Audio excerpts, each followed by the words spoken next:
Paulo Eliyahu, ou Elial, se você preferir.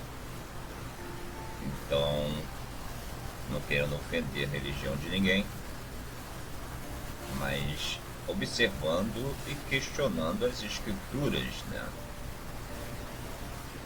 E para mim, na minha concepção, o livro dos Evangelhos conta a trajetória do Messias, que veio anunciar as boas novas, e as boas novas do Evangelho seria o retorno do seu povo Israel à obediência aos mandamentos do Pai, como foi citado no livro de Matetiel 5, que diz que o Mashiach, o Messias, ele não veio abolir a Torá, os mandamentos do Pai, mas veio trazer pleno conhecimento dessa Torá.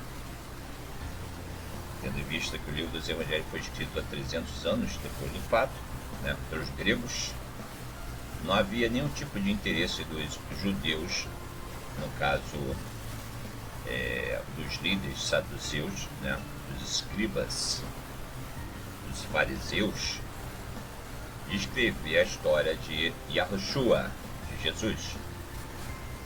Então, foi escrito por investigação, né, pelos gregos, pessoas que conheciam o Messias, que conviveram com ele, que andaram com ele, foram relatando o fato. E o fato que me deixa curioso, né, onde eu pego e alinho o livro dos Evangelhos como o livro das cartas aos apóstolos, ao livro o que é dito no Velho Testamento, que não é Velho Testamento para mim, é a Aliança Perpétua, onde muitos pregadores, muitos homens que diz ter conhecimento de teologia, pregam que acabou essa aliança. As leis acabaram. Agora é a lei de Jesus Cristo. Cristo fez uma nova lei através da graça, e pela pessoa dele seremos salvos. Não foi pelo que ele falou na terra, que ele ensinou, não. Foi pela pessoa de Jesus e do Espírito Santo. E Deus fica de lado nisso, né? Acabou Deus não é nada. Aí se coloca um Deus Jesus, né? Coloca o Espírito Santo para fazer todo o trabalho, e Deus está lá sentado no seu trono e esquecido por toda a humanidade, né? Criador do céu, da terra, de toda existência. E o meu questionamento hoje é nessa escrita, que muitos de repente vão chamar de herege, né, como me chamam nos grupos, que sendo o Altíssimo, né, porque desprezaram o Altíssimo, o conhecimento, a ciência, a sabedoria do Altíssimo. O Altíssimo fez toda uma criação, criou o céu, a terra, o mar, os animais, criou o homem com sua imagem e semelhança, conforme a sua natureza, acredito eu. E ele teve que enviar o Espírito Santo à terra para fecundar em Maria. Se o Altíssimo, aí está o meu questionamento. Eu gostaria que todos que assistam esse vídeo no momento e vão assistir, ou estão assistindo esse vídeo, aí está meu questionamento. Se o Altíssimo é criador de tudo, né? Criou o homem, a mulher, os animais, a árvore, todo o universo, porque o Altíssimo enviaria ainda um Espírito Santo para fecundar em Maria, para gerar um ser, gerar Jesus, né? Ele colocaria o Espírito Santo, né, e fecundaria em Maria. Eu estava aqui, né, lendo, e veio esse questionamento na minha mente.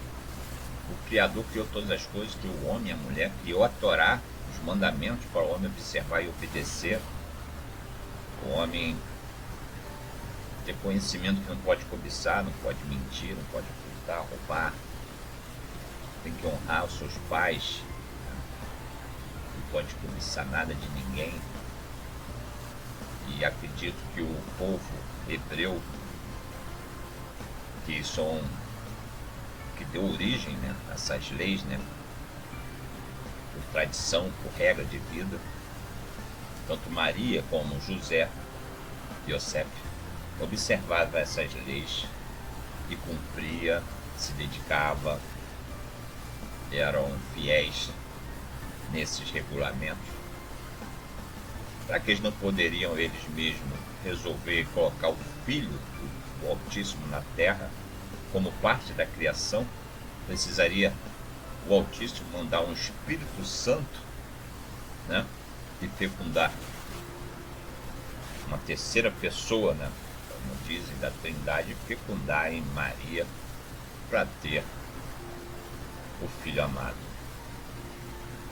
Seria mais prático do Altíssimo pegar, como ele sempre fez, escolher, né, como escolheu Abraão, Isaac e Jacó, para fazer aliança com eles e perpetuar sua aliança neles, como fizeram com Maria e José. Prova que Maria e José eram fiéis aos mandamentos do Pai, que deu exemplo aos seus filhos, principalmente ao seu filho Yahushua, Jesus. Eu estava lendo aqui o livro de Lucas 1, né? Vamos lá, ler o livro de Lucas 1 e meditar. E eu estava me perguntando por que o Altíssimo teve que enviar o Espírito Santo e fecundar em Maria para que ela gerasse o Filho do Altíssimo, se o Filho é gerado através da obediência. Se você obedecer, você é filho. Se você desobedecer, de repente se torna rebelde, seu pai vai, né? O pai vai expulsar o filho de casa, não vai querer saber dele por ele ser rebelde, por ele estar fazendo o contrário às ordens do pai. Isso é o básico do básico. Então eu estou olhando aqui, entrando o Maraquim, o anjo, aonde ele estava, diz, e o nome de virgem era Maria. E entrando o Maraquim, onde ele estava, disse, Shalom, agraciada, o Altíssimo é contigo. Bendita és tu entre as mulheres, deve ter repetido até a leitura, né? As mulheres são muito juntas. Bendita és tu entre as mulheres. E vendo ela, turbou-se muito com aquelas palavras, e considerava que saudação seria esta. Disse então o Malaquim, o anjo, a Miriam, Maria, não temas, porque achaste graça, recebe diante de Elohim. E eis que em teu ventre conceberá e fará à luz um filho, e por-lhe-á o nome de Yahushua, que diz Yeshua, Salvador, no hebraico moderno. E este será grande, e será chamado Filho do Altíssimo, e o Hashem Elohim, Elohá, que lhe dará o trono de Davi, seu pai, e reinará na casa de Jacó, e o seu reino não terá fim. E disse Miriam, Maria, ao anjo, como se fará isso, visto que não conheço homem algum? E respondendo o Malaquim disse, descerá sobre ti o Ruach HaKadosh, o Espírito Santo, e a virtude do Altíssimo te cobrirá com a sua sombra. Por isso também o santo que te há de nascer será chamado Filho do Altíssimo. E eis que a sombra, por isso também o santo que de ti de nascer será chamado, e eis que também tua prima, né, concebeu um filho em sua velhice. E é este o 6º mês para que ela era chamada estéril. Então é aí que pinta a minha dúvida, né? Nesse trecho do livro dos Evangelhos, que foi escrito 300 anos depois do fato, que o Altíssimo ele fecundaria o Espírito Santo, né, em Maria. Então, se o Altíssimo, aí está a minha pergunta, né? do início. Se o Altíssimo fez todas as coisas, criou tudo, criou o homem e a mulher, sua perfeição, né? O homem se desviou, transgrediu as ordens do Altíssimo, mas acredito ali que Maria foi escolhida, como foi escolhido muitos. Foi escolhido Abraão, Isaac, Jacó, foi escolhido vários homens, né, do Altíssimo no decorrer da história. Acredito que o Altíssimo escolheu Maria e escolheu Yosef para ter aquele amor puro, né, e obediência e gerar o filho amado. Então a minha dúvida sobre esse texto, né, onde o Altíssimo fecundaria o Espírito Santo na Maria. Biologicamente não tem sentido, né? Biologicamente não tem sentido o Espírito Santo, ele deveria, geneticamente, não sairia um ser humano normal. Deveria ter biologicamente ali alguma parte do Espírito Santo em forma de matéria. Então ali está a minha dúvida.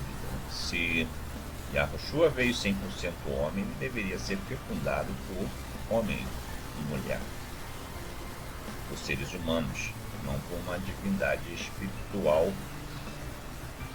Eu acredito que foi esse Espírito Santo substituído pelos mandamentos, o que nos traz paz, né? Como diz lá no livro dos Salmos, a lei é perfeita e revigora a alma. Os mandamentos são testemunhos. Então, para mim, substituir esse Espírito Santo, essa pessoa, Espírito Santo, aos mandamentos. Eles querem fazer tudo, querem substituir, né, a aliança perpétua a uma nova aliança de Jesus Cristo. E aí que paira a minha dúvida. Tá bem, pessoal? Não quero ofender a religião de ninguém. Se vocês me chamarem de herege, eu não posso fazer nada, mas é o meu raciocínio. Como pode o Criador de todo o universo ter o trabalho de criar uma terceira pessoa do Espírito Santo e fecundar em uma mulher, onde ele fez o homem perfeito para obedecer às suas ordens, seus mandamentos. E a preciosidade do Altíssimo é a família, é a construção da família, né? Da família que se constrói uma nação, uma educação, uma regra, uma cultura, a da família que se expande tudo. Então, vocês podem comentar, pode criticar, pode tentar refletir junto comigo sobre esse questionamento. Valeu, pessoal, um abraço e até o próximo vídeo. Tchau, pessoal.